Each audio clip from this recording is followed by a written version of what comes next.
Science টিউটোরে তোমাদের সবাইকে স্বাগত জানাই। চলে এসেছি তোমাদের কাছে একটি গুরুত্বপূর্ণ ভিডিও নিয়ে। এই ভিডিওতে আলোচনা করব তৃতীয় পর্যায়ক্রমিক মূল্যায়ন, জ্যামিতি উপপাদ্য ও সম্পাদ্য সাজেশন নিয়ে। সাজেশনটি 2024 সালের থার্ড ইউনিট টেস্ট পরীক্ষা কিংবা অ্যানুয়াল পরীক্ষা যেটাই বলো না কেন, তার জন্য খুবই গুরুত্বপূর্ণ। দেখো এখানে শ্রেণী লিখে দেওয়া হয়েছে অষ্টম। তো ক্লাস 8-এ যে উপপাদ্য এবং সম্পাদ্য থাকবে, সেই উপপাদ্য এবং সম্পাদ্য তোমাদেরকে বলে দেবো। যেগুলো বলে দেবো সেটি করে নিতে পারলে আশা করি তোমরা এখান থেকে 100% কমন পেয়ে যাবে। আজকের ভিডিওতে মাত্র তোমাদেরকে একটি উপপাদ্য, একটি সম্পাদ্য বলে দেবো, মাত্র দুটা বলবো। একটা উপপাদ্য, একটা সম্পাদ্য, এই দুটা যদি তোমরা ভালো করে প্র্যাকটিস করে নিতে পারো, বারবার পড়ে রাখতে পারো, আশা করি তোমরা এখান থেকে 100% কমন পাবে, একদম গ্যারান্টি কমন।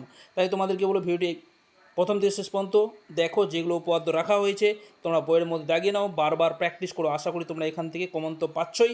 ভালো করে বুঝে নাও বিষয়টা আমি কী বলছি।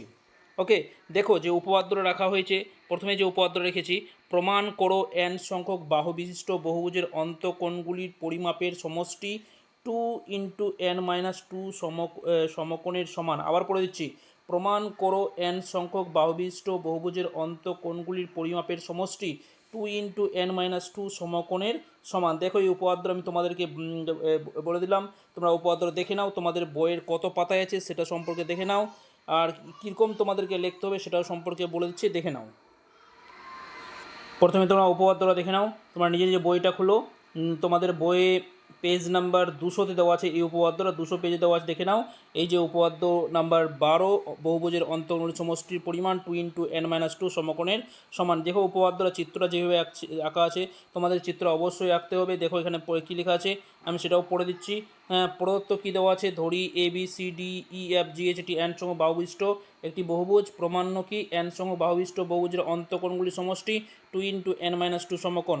অঙ্কন কি করতে বলেছে, এই যে ACBD কি, তারপর হচ্ছে AEAF AGAH এগুলো যুক্ত করতে বলা হয়েছে, কর্ণগুলি আঁকলাম, এগুলো কর্ণ আঁকা হলো। তারপরে কি প্রমাণ কি দেওয়া আছে, দেখো এ বিন্দুর সঙ্গে বহুভুজের অন্য কৌণিক বিন্দু CDEFGH যুক্ত করার ফলে অর্থাৎ এ বিন্দুগামী AC AD AE AF AGH কর্ণগুলি অঙ্কনের ফলে 2 সংখ্যক ত্রিভুজ উৎপন্ন হয়। এই যে ত্রিভুজগুলো উৎপন্ন হয়েছে তোমরা দেখতে পাচ্ছ, খুব সুন্দর করে চিত্রটা রুল দেখবে, স্কেল দেখবে।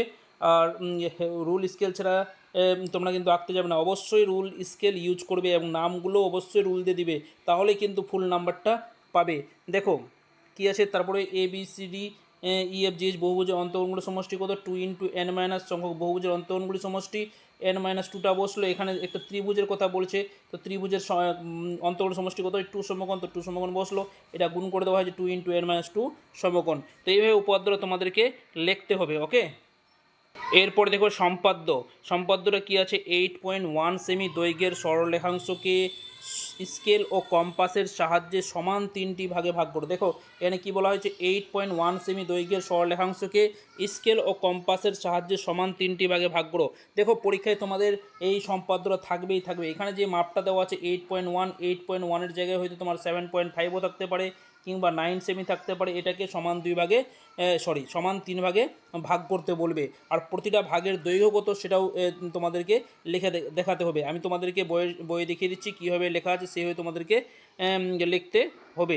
পাশাপাশি আরেকটা এখানে অথবা রেখেছি, ওই একই সম্পাদ্য কী আছে, 10 সেমি দৈর্ঘ্যের সরলরেখাংশকে স্কেল ও কম্পাসের সাহায্যে সমান 5টি ভাগে ভাগ করো। তো এখানে 5টা ভাগে ভাগ করার কথা বলা হয়েছে, তো 3টা ভাগ আর একটা হচ্ছে 5টা ভাগ, দুটো যদি তোমরা শিখে রাখতে পারো। দেখো একই ধরনের দুটোই সম্পাদ্য, একটা শিখে নিলে তোমরা যে কোনো সম্পাদ্য আসুন না কেন তোমরা অবশ্যই করতে পারবে। এখানে ভাগ করতে বলা হয়েছে 5 ভাগে, কোনোটা 3 ভাগে ভাগ করতে বলবে, 5 ভাগে ভাগ করতে বলবে, 4 ভাগে ভাগ করতে বলবে, যতই ভাগে ভাগ করতে বলুক না কেন তোমরা যদি শিখে রাখতে পারো আশা করি তোমরা পরীক্ষায় অবশ্যই করতে পারবে। তো এই যে দুটো সম্পাদ্য রাখলাম, একটা উপপাদ্য এবং একটা সম্পাদ্য রাখলাম, এই দুটো জিনিস তোমরা যদি করে রাখতে পারো আশা করি তোমরা অ্যানুয়াল পরীক্ষায় 5+5 অর্থাৎ 10 নাম্বার তোমাদের হাতের মুঠোয় একেবারে। দেখে নাও সম্পাদ্যের বিষয়টা। সম্পাদ্য তোমাদের বইয়ে দেওয়া আছে গিয়ে 222 পাতায়। 222 পাতায় দেখো এখানে 3 ভাগে ভাগ করা হয়েছে 8.1 সেমিকে। তো এখানে দেখো যেভাবে প্রথমে আমি তোমাদেরকে বলে দিই, এটা সরলরেখা এঁকে নিচের দিকে একটা কোণ আঁকবে, তার একান্তর কোণ উপর দিকে আঁকবে, তারপরে সমান 3 ভাগে ভাগ করতে বলে, তাহলে তোমরা যে কোনো মাপ নিয়ে 2 বার কাটবে, নিচেও 2 বার কাটবে, এরপরে জয়েন করলেই কিন্তু সমান 2 ভাগে 1 ভাগ 2 ভাগ 3 ভাগে বিভক্ত হয়ে যাবে। দেখো এখানে চিত্রটাতে স্পষ্ট কীভাবে কাটা হয়েছে দেখা লিখে দেওয়া হয়েছে, অর্থাৎ অঙ্কন প্রণালীটা লিখে দেওয়া হয়েছে, তোমরা সেটা পড়েও কিন্তু করতে পারবে। যদি তোমাদের এটা আঁকতে কোনো প্রবলেম হয় তাহলে তোমরা কমেন্ট বক্সে কমেন্ট করে জানাবে, আমি তোমাদেরকে একদম নিজে স্কেল এবং কম্পাস সাহায্যে এঁকে দেখিয়ে দিব। তো তোমরা ভালো করে দেখে নাও, এখানে শুধু এটা 8.1 সেমিকে ভাগ করে দেখিয়েছে। ওকে, তোমাদের কিন্তু আমি যে দুটো সম্পাদ্য সাজেশন রেখেছি, সম্পাদ্যের মধ্যে দুটো সম্পাদ্য রেখেছি, অথবা মানে কি মান তোমাদেরকে 3 ভাগে ভাগ করে দিতে পারে, কিংবা 5 ভাগে ভাগ করতে দিতে পারে। তো যে কোনো একটা কিন্তু তোমাদের পরীক্ষায় থাকবে। তো যাই হোক, এই সম্পাদ্যটা তোমরা যদি করে রাখতে পারো আর একটা উপপাদ্য করে রাখতে পারো, তাহলে আশা করি তোমরা এখান থেকে পরীক্ষায় প্রত্যেককেই কমন পেয়ে যাবে।